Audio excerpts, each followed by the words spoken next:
Mui ya motlamo Africa Radio Television re na le letona la temo ena ke Thabo Mofosi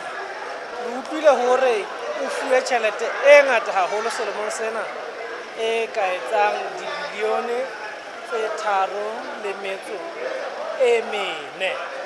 mme hodima tsona o boetse na le tlatsetso e kgolo ya ma-America tlasa morero wa bona wa Millennium Corporation. Ntate re wa amohela Home Africa Radio Television. Ke a leboha ntate. A o ke o re fefela ntate hore na ditabeng tsena tseo re di bonang tsa tjhelete ngata lichelete re ile go e sebedisa jwang?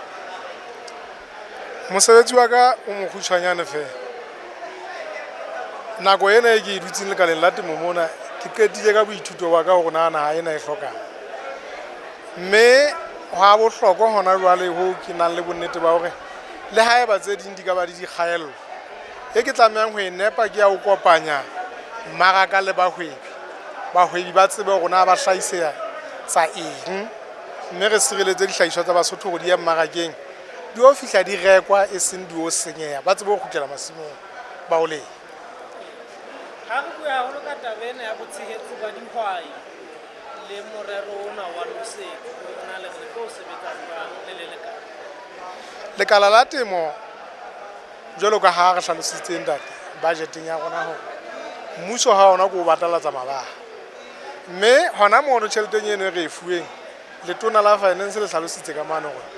di-contract tse le sebetsa mono ke private sector e leng Basotho le ha o ba le bahlanka ntse ba tla tshwarana ka matsoho le Basotho ka ditsebo tse bang Basotho ba bana tsona ho kena mosebetsing o jwalo e le hore mmuso hle go tlose tabeng eno mosebetsi eno kwa private sector. Maikutlo a reng ha le bua ka private sector le bua ka lona hobane le kene pusong mona le bahwebi ebile sentse le na le temo e kenyeletsang yona eno ya temo ya raba jwang taba ena ha rona haeba re bua ka private sector re ba mosebetsi hore tlo ipha mosebetsi ke dumela ka re ke toro jwale ho ke dumela hore ke toro hobane ditaba tsohle tsa merero e teng ya rona di tla sebetsa ka ponaletso eo e leng hore motho e mong le mong wa Mosotho ha a kgetse ditaba tsa hae mono tshala morao e teng le melao e hlakileng ya naha ena rona ho di tsamaiswa jwang ha re tla tabeng ena ya nosetso ntate Lesotho mona ha hona dibaka tse kgethehileng e le tsa teng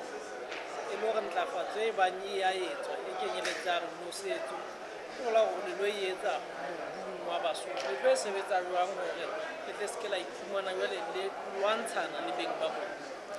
ha re bua ka hore ha rena dibaka tse kgethehileng ke utlwa ka re moraonyana re na le dibaka tse kgethehileng tseo di tlamehang ho etswa restructure tse sa le dintse di le teng le nakong ya pele mme leano ke hore hona jwale ka morero ona wa MCA e hlile di-negotiation tseno mmoho le policy e ntseng re qetela hona jwale ke tse hlakileng rona o tlo shejwa jwang le Basotho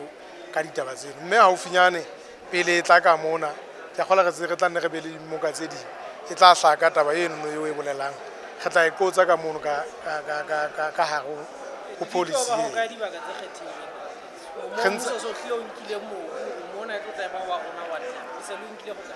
ke mokgo ke reng re ntse re na le tsa kgale tse hlokang ho etswa restructure fela ha e le boithuto ba mobu o motjha hore na o so o le teng ho kae ho kenyeletsa le tsona tse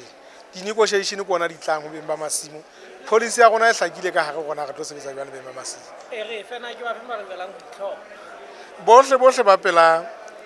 beo ke buang ka bona ke hore di-scheme tsa rona tsa kgale tsona di lokela ho tla tsoswa mmoho le phamong le leribe ka di-scheme tse tharo